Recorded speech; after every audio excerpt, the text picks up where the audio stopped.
तृतीयः पाठः सुभाषितानि सुभाषितो।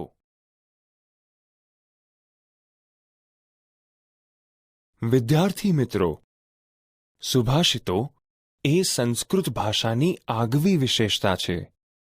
સંસ્કૃત ભાષામાં દ્રષ્ટાંતના માધ્યમથી તો ક્યારેક સ્થિતિને દર્શાવીને વ્યક્તિઓને શાણપણનો માર્ગ બતાવવાનું, ક્યારેક મૃદુ હાસ્ય જન્માવવાનું, ક્યારેક સમાજના દૂષણો તરફ નિર્દેશ કરવાનું, તેમજ ક્યારેક વ્યવહારના માર્ગોનો બોધ કરવાનું એમ અનેક કાર્યો સુભાષિતોના માધ્યમથી સમજાવવામાં આવ્યા છે. આજે આપણે તૃતીયઃ પાઠઃ સુભાષિતાની સુભાષિતોનું લયબદ્ધ અને ભાવસભર ગાન કરતા શીખીશું.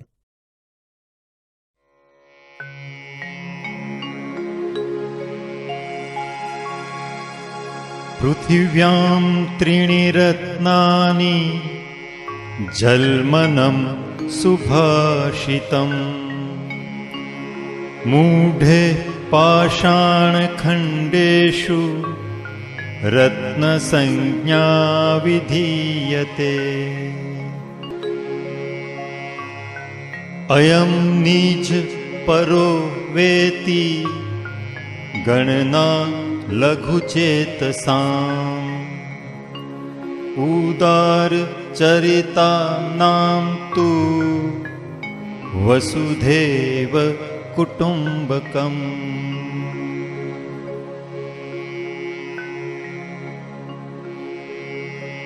નમન્તિ ફલિનો વૃક્ષા નમન્તિ ગુણિનો જના શુષ્કવૃક્ષાશ્ચ મૂર્ખાશ્ચ ન નમન્તિ કદાચન.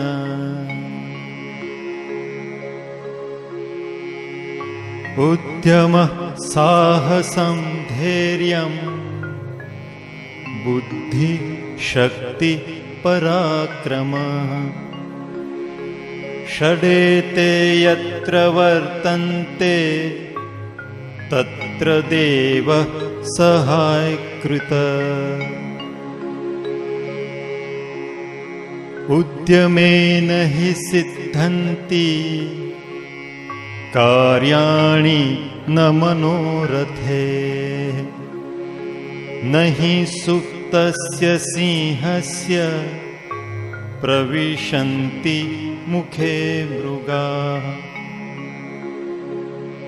દૃષ્ટિપૂतं ન્યસેત પાદં વસ્ત્રપૂतं પિબેજ્જલમ શાસ્ત્રપૂતાં વદેત વાણીં મનઃપૂतं સમાચરેત.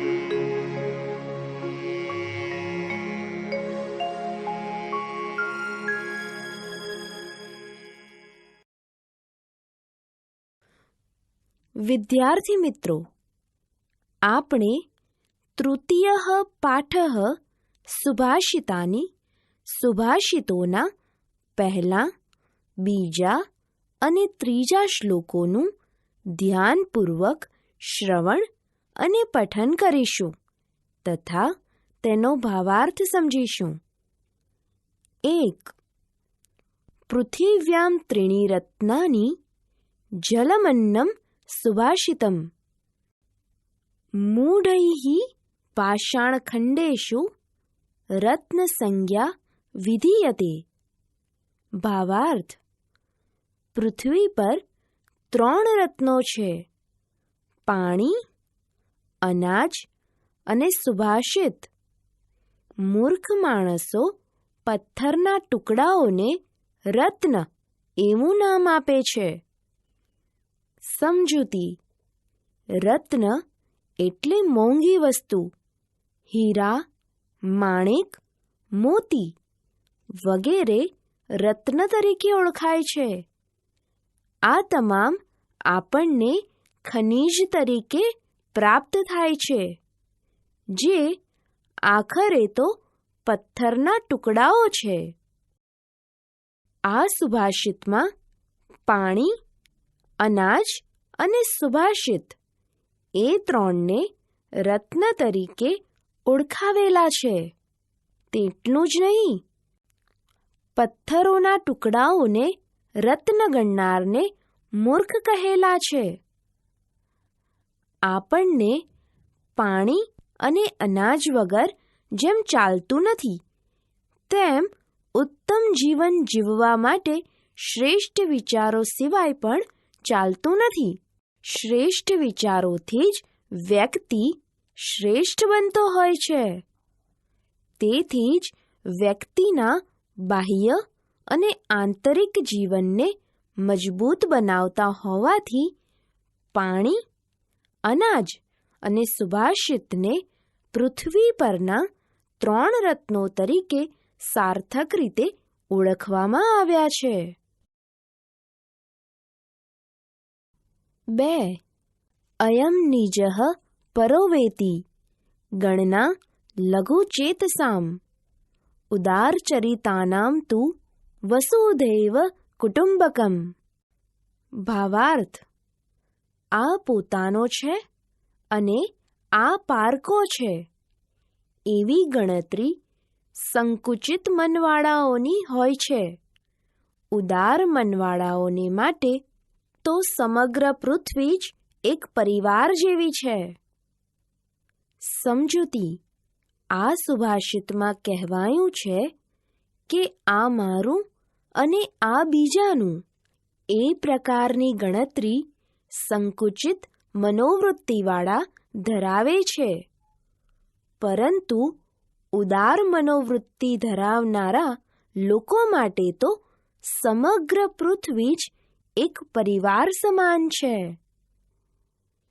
આપણી ભારતીય સંસ્કૃતિ વિશ્વ શાંતિ માટે ઉત્તમ વિચારો આપવાનું સામર્થ્ય ધરાવે છે. અત્યારના સમયમાં વિશ્વમાં ઊભી થયેલી સમસ્યાઓ, આંતરકલહ, આતંકવાદી ઘટનાઓ અને માનવ સર્જિત ઉપદ્રવોએ વિશ્વના લોકોને ચિંતિત કરી મૂક્યા છે. આ સુભાષિત દ્વારા વર્તમાન સમયના લોકોની સંકુચિત મનોવૃત્તિનો ખ્યાલ આવે છે.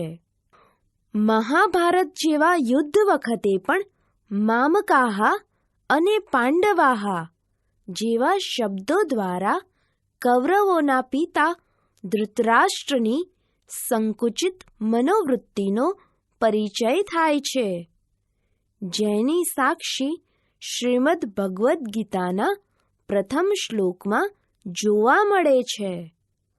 અહીં તેમણે કૌરવોને મામકાહા એટલે મારા પુત્રો અને પાંડુના પુત્રોને પાંડવાહા એમ કહી સંબોધન કર્યું હતું.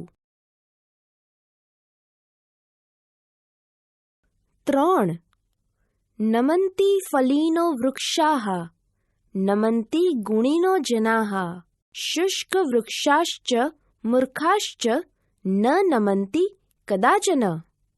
ભાવાર્થ: ફળોવાળા વૃક્ષો લચી પડે છે, ગુણવાન માણસો નમે છે, સૂકા વૃક્ષો અને મૂર્ખ માણસો કદી પણ નમતા નથી.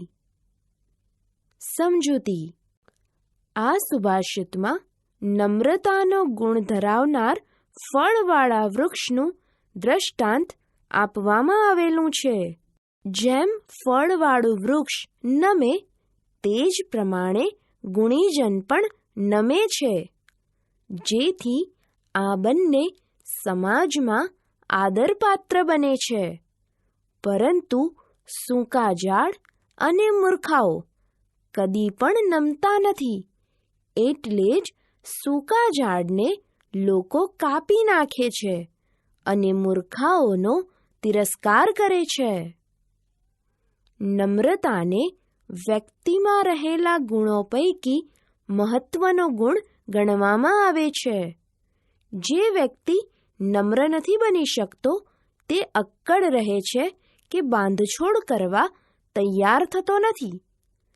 તે જીવનમાં ક્યારેય સફળતા મેળવી શકતો નથી. આગળના તાસ પર જાઓ. વિદ્યાર્થી મિત્રો, આપણે તૃતીયઃ પાઠઃ સુભાષિતાની સુભાષિતોના ચોથા, પાંચમા અને છઠ્ઠા સુભાષિતોનું ધ્યાનપૂર્વક શ્રવણ અને પઠન કરીશું અને તેનો ભાવાર્થ સમજીશું. 4. ઉદ્યમઃ સાહસમ ધૈર્યમ બુદ્ધિઃ શક્તિઃ પરાક્રમઃ ષડેતે યત્ર વર્તન્તે તત્ર દેવઃ સહાયકૃત. ભાવાર્થ: મહેનત, સાહસ, ધીરજ, બુદ્ધિ, શક્તિ અને પરાક્રમ આ 6 ગુણો જ્યાં હોય છે ત્યાં દેવ સહાયતા કરે છે. સમજૂતી: આ સુભાષિતમાં કોને ભાગ્ય સાથ આપે છે તે દર્શાવવામાં આવેલું છે. જીવનમાં સફળતા મેળવવા માટે જરૂરી 6 ગુણોની અહીં વાત કરવામાં આવી છે. સફળતા પ્રાપ્ત કરવાનો પ્રથમ ગુણ મહેનત છે. ત્યારબાદ વ્યક્તિમાં કોઈ પણ કાર્ય હાથમાં લેવાનું સાહસ હોવું જોઈએ. પરિણામ મળે ત્યાં સુધી ધીરજ ધરતા આવડવું જોઈએ. તેમજ કાર્યની યોજના બનાવવા માટે વ્યક્તિમાં બુદ્ધિ હોવી જોઈએ. અંતે કાર્યને અમલમાં મૂકવાની શક્તિ અને ગમે તે પરિસ્થિતિમાં અડગ રહેવાનું પરાક્રમ ખૂબ જ જરૂરી છે.